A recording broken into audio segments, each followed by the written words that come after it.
राम राम मित्रों, मैं उम्मीद करता हूं कि आप में से बहुत सारे लोगों ने कल आईपीएल न देख के लोकसभा की कार्रवाई देखी होगी। रात 2 बजे तक ये कार्रवाई चली और अंततः जो है वक्त संशोधन बिल 2025 पारित हुआ।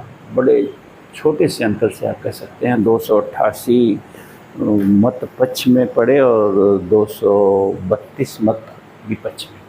288 समर्थन में बिल की और 232 विपक्ष में पड़े। कहने का मतलब ये है कि जो देश के युवा हैं, मैं इवन जो राजनीति से जुड़े हैं उन्हें भी देख रहा हूँ, झंडा बैनर लेके सारा घूमते हैं। तो मैं उनसे यही उम्मीद करूँगा कि झंडा बैनर लेके घूमने से बेहतर है कि आप इस ढंग की कार्रवाइयों को देखा करिए। आज राज्यसभा में बिल पेश हो रहा है। मैं उम्मीद करूंगा कि आप लोग राज्यसभा में भी राज्यसभा की कार्रवाई को देखेंगे, कौन क्या कह रहा है इस बिल के बारे में। तो कुल मिला के मैंने लगभग पूरे डिबेट को देखा रात 2 बजे तक, जब तक बिल पारित नहीं हो गया। और मैं बार बार कहता हूँ ना कि भारत में विपक्ष का मतलब ही होता है कि सरकार कुछ भी करे, चाहे वो अच्छा करे बुरा करे, उसका विरोध करना है। तो विपक्ष के अधिकांश जो नेता थे जो इस वक्त संशोधन बिल के विरोध में बोल रहे थे, वो असल में उन्हें कुछ नहीं पता था कि वक्त में जो संशोधन हो रहा है तो उसके क्या फ़ायदे हैं या क्या नुकसान है। यानी कुल मिला के उनके पास कोई विज़न नहीं था कि ये संशोधन अगर हो रहा है उसका ये विरोध कर रहे हैं तो क्यों कर रहे हैं, जो संशोधन हो रहे हैं वो ना हो के क्या होने चाहिए। तो कुल मिला के देश की जनता से मैं कहूँगा कि वो ऐसी चीज़ों को देखे, ऐसे लोगों को चिन्हित करे जो वोट की राजनीति के लिए कुछ भी बोलने के लिए तैयार। एक सांसद ने तो यहाँ तक कहा कि माइनॉरिटी के लोग इस विधेयक को मानेंगे ही नहीं, इस कानून को मानेंगे ही नहीं। माय गुडनेस, ये कैसे साहस हो सकता है किसी का कि भारत की संसद द्वारा पारित कानून को वो न माने, बहुमत से पारित कानून को वो न माने। तो कुल मिला के ये चीज़ें हमें देखनी चाहिए कि क्या हो रहा है, कौन क्या कर रहा है। ये वही लोग हैं। मैं कहता हूँ ना कि जब अफ़गानिस्तान भारत के हाथ से निकला होगा तभी शायद ऐसे लोग हमारे समाज में रहे होंगे, तभी अफ़गानिस्तान इस्लामिक देश हो गया, तभी पाकिस्तान इस्लामिक देश हो गया, तभी बांग्लादेश इस्लामिक देश हो गया। और आज़ादी के बाद जो भारत हिंदुओं के हिस्से में मिला, आज वो भी इस्लामिक देश होने के कगार पे है। कुछ लोग 2047 तक गज़वाए हिंद का स्वप्न देख रहे थे। वो तो हिंदू थोड़ा सा जागे, मैं कहूँगा आंशिक रूप से जागे और लगातार भाजपा को सत्ता में लाए, तब जाके उनके सपने पे थोड़ा सा अंकुश लगा है। लेकिन वो सपने अभी भी देख रहे होंगे और उनके सपनों को वोट के लिए समर्थन करने वाले नेता भी आप देखिए।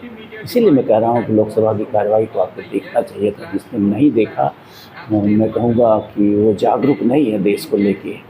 और अगर वो कल नहीं देख पाया है तो आज मैं आप सबसे अपील करूँगा कि आज की राज्यसभा की कार्रवाई को आप ज़रूर देखिए और सुनिए और पहचानिए उन चेहरों को जो कभी अफ़गानिस्तान में भी थे, आज़ादी के पहले भी इस देश में थे, आज भी आपके देश में हैं, जो वोट के लिए मुसलमानों के तुष्टीकरण के लिए कुछ भी करने के लिए आमादा है। 1954 में वक्त बोर्ड बनाया गया कांग्रेस का। मतलब दुनिया के तमाम इस्लामिक देश है जहाँ इस ढंग का कोई बोर्ड नहीं है। भारत यानी जो बंटवारे के बाद हिंदुओं के हिस्से में मिला था, वहाँ इस ढंग के बोर्ड को बनाने की क्या आवश्यकता है। बोर्ड के पास, वक्फ बोर्ड के पास कितनी संपत्तियां हैं, वो किस प्रकार की संपत्तियां हैं, इसको कहने की ज़रूरत नहीं है। आप सब जानते हैं, लाखों लाख 8 लाख से ज़्यादा संपत्तियां इनके पास है। रेलवे और सेना के बाद सबसे ज़्यादा संपत्तियां हैं और इनमें से अधिकांश संपत्तियां मैं आपको कहूँगा तो शत्रु संपत्ति, यानी जो मुसलमान बंटवारे के बाद पाकिस्तान चले गए, उन्होंने अपनी संपत्तियों को वक्फ कर दिया, यानी शत्रु संपत्ति है जो वक्फ संपत्ति है। या यूँ कहे कि जब मुग़ल ईरा था, जब मुग़ल शासक थे, तो उन्हें तो सारा देश उन्हीं का था। वक्फ कर दे वो सारे देश को, क्या कर लेगा कोई। लेकिन उससे पहले ये सारा देश हिंदुओं का था, ये भी हमें याद करना होगा। तो कुल मिला के मैं यही कहूँगा कि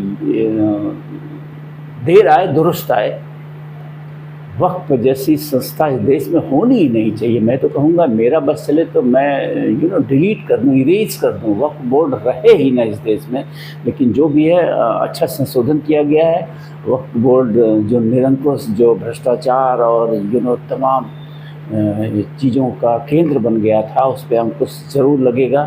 तो मैं स्वागत करता हूँ इस बिल का और उम्मीद करता हूँ कि आज राज्यसभा में भी ये बिल पारित हो जाएगा। हालांकि राज्यसभा में थोड़ी सी क्रिटिकल कंडीशन है। भाजपा को जो है इस बिल को पारित कराने के लिए 118 मतों की ज़रूरत है और उसके पास भाजपा प्लस के पास कुल 119 मत हैं मात्र। ऐसे में दो ऐसे दल हैं जिनके बारे में कहा जा रहा है बीजेडी और वाईआरएस कांग्रेस, दो ऐसे दल हैं जिनकी बड़ी महत्वपूर्ण भूमिका है। अगर ये थोड़े से गड़बड़ हुए और इस भाजपा प्लस में से 2-4 वोट इधर उधर गए या कुछ ने abstain किया मतदान से, तो ये बिल खतरे में पड़ सकता है राज्यसभा में। तो मैं यही कहूँगा कि आप सब लोग डिबेट को देखिए और चिन्हित करिए उन चेहरों को जो भारत को भी अफगानिस्तान बनाना चाहते हैं अपने वोट के लिए।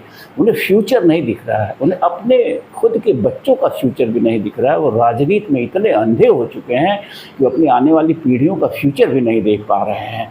तो ऐसे लोगों को इस कार्रवाई को राज्यसभा की देखिए, पहचानिए, याद रखिए इन चेहरों को। जब आगे कोई भी चुनाव आता है तो ये वही चेहरे हैं जिनके चलते ये सनातन संस्कृति, ये हिंदू धर्म सिकुड़ता गया और संकुचित होकर आज एकमात्र भारत जैसे देश में रह गया। वहाँ की भी अनेक प्रांतों में आज मुसलमान बहुमत में होते जा रहे हैं और इतना साहस कर रहे हैं कि हम संविधान नहीं मानेंगे, इतना कहने का साहस भी उनके अंदर आ रहा है।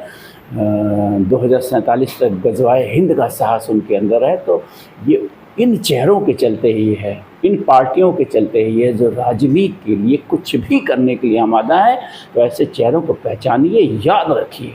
जैसे एक सांप के बारे में कहा जाता है ना कि अपने दुश्मन के चेहरे को रिकॉर्ड कर लेता है, याद रखता है, दशकों बाद तक बदला लेता है। तो ठीक ऐसे ही इन चेहरों को चिन्हित करने की और अपनी आंखों में रिकॉर्ड कर लेने की ज़रूरत है हिंदुओं को।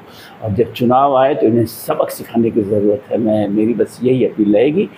लोकसभा की कार्रवाई जिसने देखा बहुत बेहतरीन काम किया उसने, क्रिकेट मैच और मनोरंजन की चीज़ें छोड़ के। और जिसने नहीं देखा उससे मैं यही अपील करूंगा कि आज राज्यसभा की कार्रवाई को ज़रूर देखें, चिन्हित करें, पहचाने कौन क्या कह रहा है, किसके दिल में क्या है, किसके दिमाग में क्या है, कौन कितना घटिया राजनेता है। आप एक हिंदू की दृष्टि से देखिए, आपको समझ में आ जाएगा। थैंक यू, धन्यवाद।